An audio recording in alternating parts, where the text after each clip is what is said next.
Então, sou Regina. De novo, ontem eu falei, né? Sou Regina, sou atriz, pesquisadora da cultura também, Uniqueen, principalmente. Tenho vários trabalhos nessa área. Eu tenho muitas dúvidas. E sentei aqui e fiquei com mais dúvidas ainda, né? Mas fantástico a apresentação de vocês. Me esclareceu muitas coisas, mas continuo com uma série de dúvidas que eu sei que vai ser necessário mais estudo, mais pesquisa, mais vivência, principalmente dentro das aldeias, né? Meu trabalho foi feito, inclusive, com vivência com mulheres, lá no Lago Lindo, que eu pretendo levar para o Jordão também. Eu tenho uma proposta, inclusive, de trabalho para vocês, para a gente fazer junto, né? Nas artes cênicas. Porque eu percebo que a cultura indígena, principalmente os mitos, quando eu leio os mitos, eu vejo dramaturgia, eu vejo cena, eu vejo dança, enfim, eu vejo arte, né? Não só na cultura Runicuim, o povo Runicuim é o mais populoso do Acre, né? E eu queria dar os parabéns a vocês, assim, é uma das poucas oportunidades que eu tenho, então eu vou falar. O povo Runicuim é um dos povos mais educados que eu já vi, muito educados. Sabe receber, abre as portas, o coração, né? Abre os braços para a gente. Eu fui muito bem recebida no Jordão, não esqueci, por isso que eu quero voltar. E vou voltar ainda.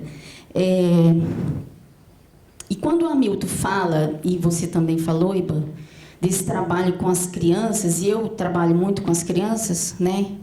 E ministro palestra nas escolas e tudo mais, de outras áreas e da cultura também, né?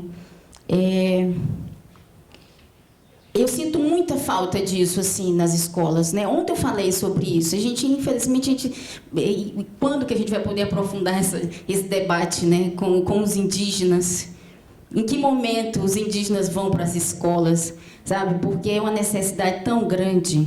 E aí eu fico repetindo a mesma coisa, porque eu repeti ontem, né? Por conta dessa necessidade que tem mesmo dentro das escolas, né? Professores sem material didático para falar, né? Para mostrar como que é realmente a cultura indígena do Acre.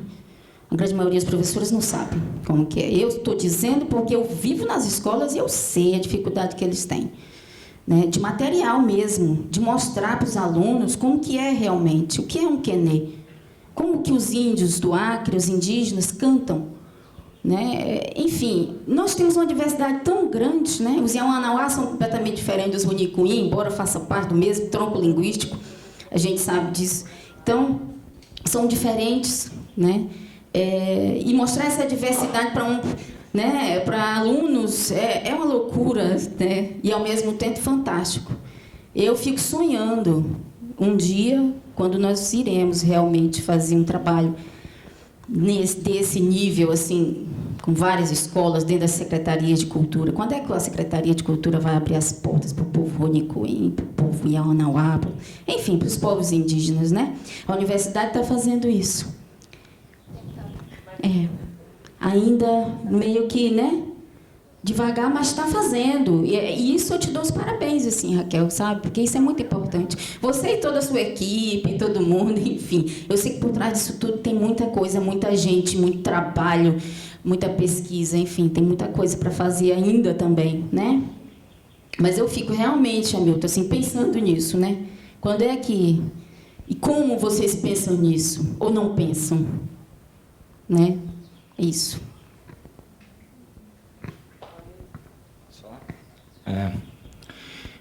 Bom, deixa eu ver por onde que eu vou pegar.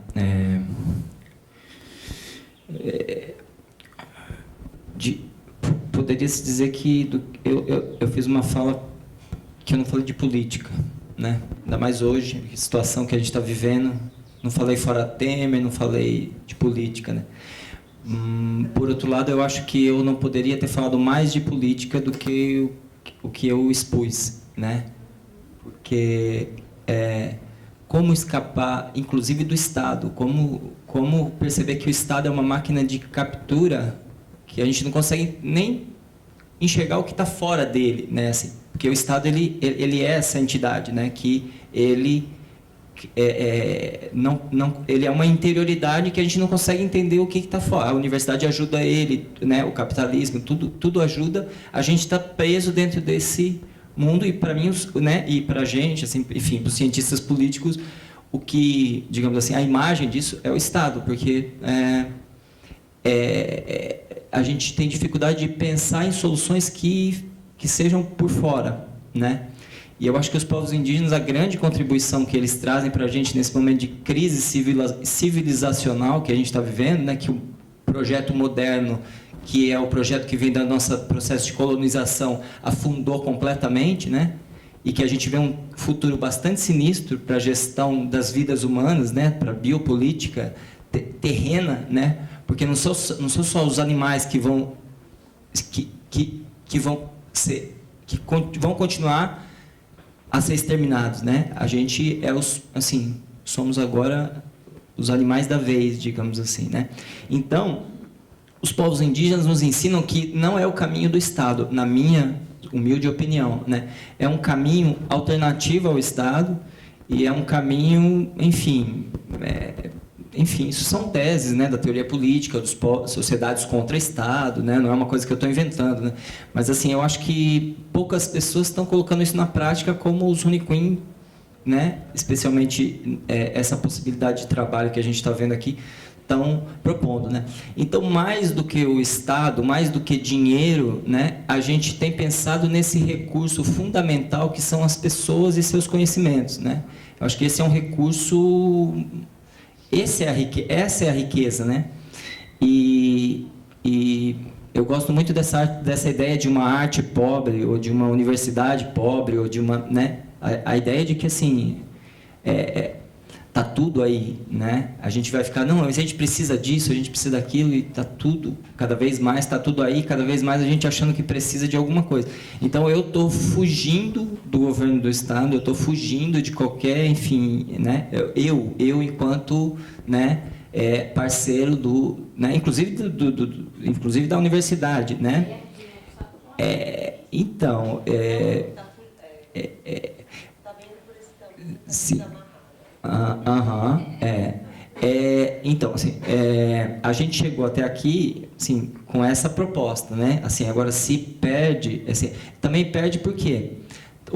Também, por outro lado, né? Entrando nas políticas de Estado, também você perde por outro lado, né? Você vai, enfim, fazer, enfim, projetos com o governo do Estado, projeto de indígenas com o governo do Estado tem muito, né? Inclusive, e as escolas indígenas são um projeto do Estado, né? Com os povos indígenas, mas é um projeto, né? Inclusive, assim, o Centro Macu Independente de Macu é o que o Iban falou, né? Uma escola tradicional, né? É a gente tentar resgatar essa ideia de que existe, ao lado da escola indígena do Estado, diferenciada, que é importantíssima, existe uma escola tradicional, e que essa escola não é uma escola de ensino fundamental, é uma universidade, né? E que a universidade branca não vai aprender a respeitar se não for no embate, no confronto, no conflito, em bater de frente com essa universidade, né? Quando topar com essa outra universidade, porque senão a gente vai colocar o IBAN aqui para dar aula né? É essa discussão que a gente está tendo lá na Universidade Federal do Sul da Bahia. É colocar o IBAN para dar aula dentro da universidade? Capturar o conhecimento dele? É isso que a gente quer? Não, não é isso. A gente quer confrontar o conhecimento da universidade com o conhecimento trazido por um mestre, com a sua comunidade, com o seu grupo, com a sua universidade, né? Universidade para universidade, né? E não estou dizendo que são coisas distintas, que não se misturam. Não, estou dizendo que nós somos justamente esse campo de conflito e confluência que está se misturando, só que não para produzir identidade, para produzir diferença, né? Produzir sempre diferença, e não produzir identidade. Não produzir, né, identidade no sentido assim, junta os Runicuim com a universidade e cria os Runicuim dentro da universidade. Não, é produzir, fortalecer esse outro conhecimento, desse encontro, gerar diferença, e não gerar né, digamos, uma síntese dessas duas coisas. Né? Não é, né, gerar um conhecimento mestiço, um conhecimento que vai resultar de uma síntese. Não, é proliferar a diferença. Enfim, a gente já trabalhou com... Hoje até passamos aqui, apareceu o logo aqui do governo do Estado, né? projetozinho que a gente fez em 2011, né? A gente trabalhou, já temos experiência. Só que hoje a gente... Eu acho que essa história do que o Iban está falando da terra, eu acho muito significativa, né? Assim, hoje a gente está vendo as políticas de Estado como que estão, né? Então a gente acredita que mais do que lutar para, né? Não mais do que, não estou colocando em conflito, essa luta tem que existir. A política, né? Como a gente conhece, tem que existir. A ampliação das terras tem que ser um debate que está na pauta. Só que a gente sabe o que está acontecendo. A gente está vendo aí, hoje, o que está acontecendo. O Congresso que a gente tem, sabe? Os caras estão querendo tirar a terra indígena, né? Não é discutir se a terra, se amplia a terra ou não. Então, a gente percebe, assim, e acompanhando o Macu, né? Uma certa diferença de postura de, assim, tudo a gente precisa do governo, será? Tudo a gente precisa... Tudo, a ideia nossa é, assim, né? O nosso caminho está marcado por uma necessidade de sempre pedir as coisas para o Estado, ou tem outras possibilidades. Não de fazer uma... Não de não se misturar com o branco, justamente o contrário, né? Fazer outras convergências, fazer outros tipos de encontro que fortaleçam a eles, né? E que escape dessas máquinas de captura que eu vejo que a universidade é uma grande dessas máquinas de captura, a escola é deplorável, não só para os povos indígenas, para o povo da Amazônia. As escolas nesse estado, né, na nossa região, são um fiasco, não pensam na Amazônia. Assim, desculpa, eu estou falando como professor, formador de pedagogia, professor da pedagogia, desde 2008, estou falando a partir dessa experiência, não estou generalizando, falando, mas assim, a minha experiência é que a gente está, assim, né, estamos nesse embate de conseguir trazer essa conversa, né, de falar assim, de repensar e desmontar essas máquinas de captura que não servem só para criar identidade para os povos indígenas, servem para retalhar a gente também, né? O nosso modo de viver, enfim, tudo, a nossa língua, né, na nossa região e tudo mais. Então, é uma maneira de tentar enxergar e pensar como lidar com essas máquinas de captura que o Estado, para mim, e a Secretaria de Cultura e todo esse arsenal tem que ser discutido, tem que existir. Eu acho muito interessante as propostas que têm acontecido no Ministério da Cultura, todo esse processo de debate, de política local ser discutido, eu acho fundamental. Agora, eu acho fundamental que tem essas frentes também que estão fora desse, né, estão fazendo por fora, e estão afirmando que existem caminhos por fora, né? Por fora não no sentido assim de dizer não queremos discutir, mas por fora para pensar em desenvolver coisas novas maneiras de se relacionar, novas maneiras de se relacionar com o Estado, novas maneiras de se relacionar com a universidade, novas maneiras de se relacionar com a escola, enfim, com todos esses aparelhos de captura que a gente aprendeu a desenvolver tão bem com a nossa sociedade decadente. Mais alguém? Eu tenho uma. Vou fazer principalmente para o Iban, que assim, pelo menos assim, o que eu conheço, o que eu conhecia sobre o povo Nicuí, o povo Kaxinawá, né, era a perspectiva, principalmente a partir do trabalho do Terry e do Marcelo, né? A dissertação de mestrado do Terry, que, se não me engano, é de 82, ao ano que ele defendeu na UNB, né? Que é aquele trabalho que mostra, e do Marcelo, que é aquele livro também, que mostra uma perspectiva da trajetória da colonização, digamos assim, ao que foi renegado os indígenas do Acre. Ele está falando do Sunico, do Kaxinawá, mas vale para todos os povos do estado do Acre, né?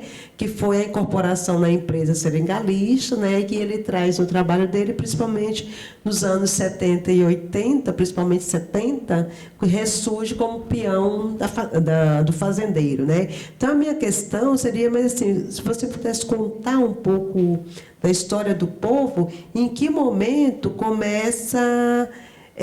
que assim, a sensação é que é uma outra fase que vive hoje o povo Nicuí, né? E que momento é esse, quando ele começa, né, que tem essa perspectiva de uma valorização cultural. Nós temos aqui na mesa uma cineasta, 2 professores, né? E que momento isso, essa questão, né, dessa retomada, da valorização, ou resgate, não sei se o termo é muito apropriado, né? Que momento começa? Porque, assim, a referência que eu tinha até então, antes desses anos recentes agora, é isso. E claro que tem também um discurso, uma fala, uma classificação que chama, inclusive, esse período que vivemos hoje com relação aos povos indígenas, que é um momento de uma retomada cultural. Eu queria que você situasse um pouco assim, a própria história do povo Kaxinawa e o Nicoí, quer dizer, as duas terminologias, né? Kaxinawa, nome dado pelo branco, Nicoí, autodenominação, né? Para entender essa trajetória dessa perspectiva cultural. Assim, e o outro trabalho que assim de conhecimento é o da Ingrid, né? Da Ingrid Weber, que é sobre a escola Kaxinawa. Eu queria que você falasse um pouco dessa perspectiva do histórico.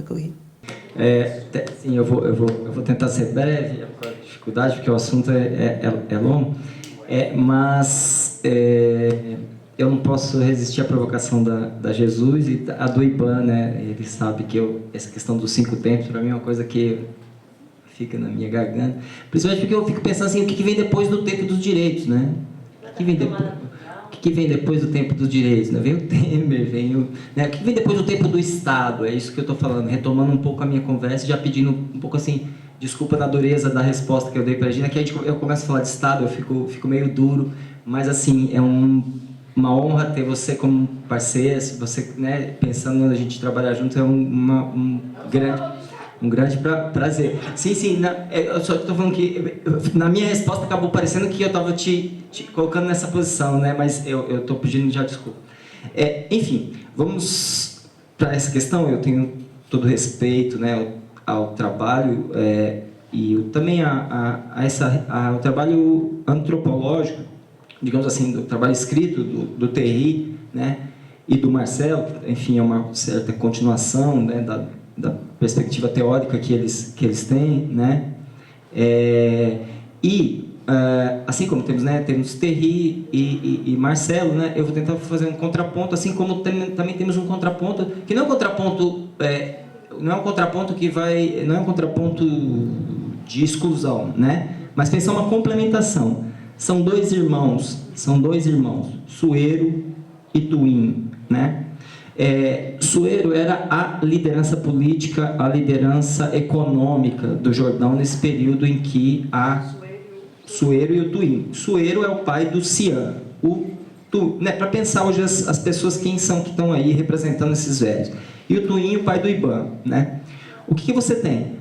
A perspectiva antropológica do Terry e do Marcelo é uma perspectiva histórica, né? Não é a única perspectiva da antropologia, é uma perspectiva, e uma perspectiva bem aliada ao olhar do Estado, né? A ideia do Estado, a ideia de que a gente tem que chegar no direito. Esse é o lugar onde é o fim, é o objetivo, né? Não tem como ultrapassar isso, porque não tem como ultrapassar o Estado, porque o Estado é o limite da minha interioridade, eu não consigo compreender nada que vai além do Estado, né? Então, eles observaram e descreveram os Uniquim dessa perspectiva, falando muito mais deles, na verdade, do que dos próprios Uniquim, né? É uma perspectiva econômica, focada na conquista do território, fundamental, né? Mas uma perspectiva estritamente focada nos brancos, no contato com os brancos, em que os brancos são a única alteridade que os Uniquim conhecem no mundo, né? Então aí a história da seringa, da passagem da seringa para as cooperativas, viabilizar economicamente, sempre em relação ao Estado, resolver o problema da terra com as demarcações, sempre uma perspectiva de Estado, né? Acontece que o que acontece se os brancos não forem a única alteridade que os Uniquim têm, e se a gente pensa em levar a sério as suas outras alteridades, porque eles encontraram com os brancos agora, mas antes eles encontraram com outros povos indígenas, e eles dizem que antes eles encontraram com os animais, encontraram com a jiboia, encontraram com o espírito da floresta. E se a gente levar a sério esses outros encontros, essas outras alteridades, né? Aí a gente tem o Tuim, que foi o cara que cresceu no seringal, cresceu proibido de falar língua, cresceu proibido de fazer os rituais, cresceu proibido de acreditar, porque, né, a presença cristã, a presença, né, do seringalismo cristão, falava que isso era tudo coisa do demônio, né? Então não podia falar dessas alteridades. E ainda assim, ele levou a vida inteira, ele nasceu e cresceu dentro do sistema do seringal, e ele chegou ao fim da vida, né, no momento em que ele pôde repassar esse conhecimento, ele não só ele guardou esse conhecimento, ele teve que aprender. Isso que o Iban estava falando isso, ele não sabe como que o pai dele conseguiu fazer isso, mas o cara, no final da vida, era uma fonte de conhecimentos, não os conhecimentos dos brancos, os conhecimentos dos Runicuim, os conhecimentos dessas outras alteridades, né, da jiboia, dos animais, dos espíritos. Ele era, na verdade, um antropólogo Runicuim. Porque o que é um antropólogo? O antropólogo ele conhece os outros povos, né? Ele era o cara que guardava o conhecimento de todos os outros, não só dos brancos, mas dos outros povos também, né? Aí quando o Iban fala, essa língua do Nishipá é a língua da jiboia, é disso que ele está falando. Ele está falando que o Tuim aprendeu com a jiboia a cantar, não aprendeu nem com os brancos, nem com os Jaminawa, nem com... aprendeu com a jiboia, né? E a gente tende a falar, não, mas isso daí é um mito, isso daí é um conto de fadas, isso aí é um símbolo, isso aí é né? A gente pega isso e transforma e traduz para o nosso sistema, né? Hoje, o que o Iban fez? O Iban foi o cara que descobriu isso tudo, ele é o cara que recriou toda essa pesquisa do pai dele nesse contexto que ele começou a contar pra gente, no contexto em que ele foi inserido, nesse contexto da escola, e ele viu que tinha seguir esse caminho que foi traçado, né, de pensar os brancos, de pensar e ele tinha ele tinha toda essa outra matriz para ser desenvolvida, né? Que é o que a gente chama de cultura, né? Que é todas essas outras alteridades, que é levar a sério a sua música, né? E como a gente viu, o filme de hoje fala sobre isso. A história do Nishipimá, ele vai contando a história do Nishipimá. A gente aprendeu com os pássaros, depois a gente aprendeu com os outros animais que faziam Nishipimá, está contado aqui, né? E a história, dentro da história não cabe isso, porque a história ela é um modelo de conhecimento, né? É pré-histórico. É pós-histórico, digamos assim, né? Porque, né, é o que vem, assim, né, para além do que seria esse tempo dos direitos, que encerraria, né, a história, né? Tem esse para além da história que é o mito, né? Então é isso. Eu acho que isso é o trabalho do Macu, mostrar que não se encerra, não se encerra no Estado, não se encerra nesse modelo. Tem coisas para por fora, tem coisas para a gente que precisa sair desse modelo, na verdade, né? E eles estão mostrando um caminho, não o caminho, mas uma possibilidade, né? Então é isso que eu queria fazer para fazer para explicar um pouco dessa guerra silenciosa que o Iban está falando.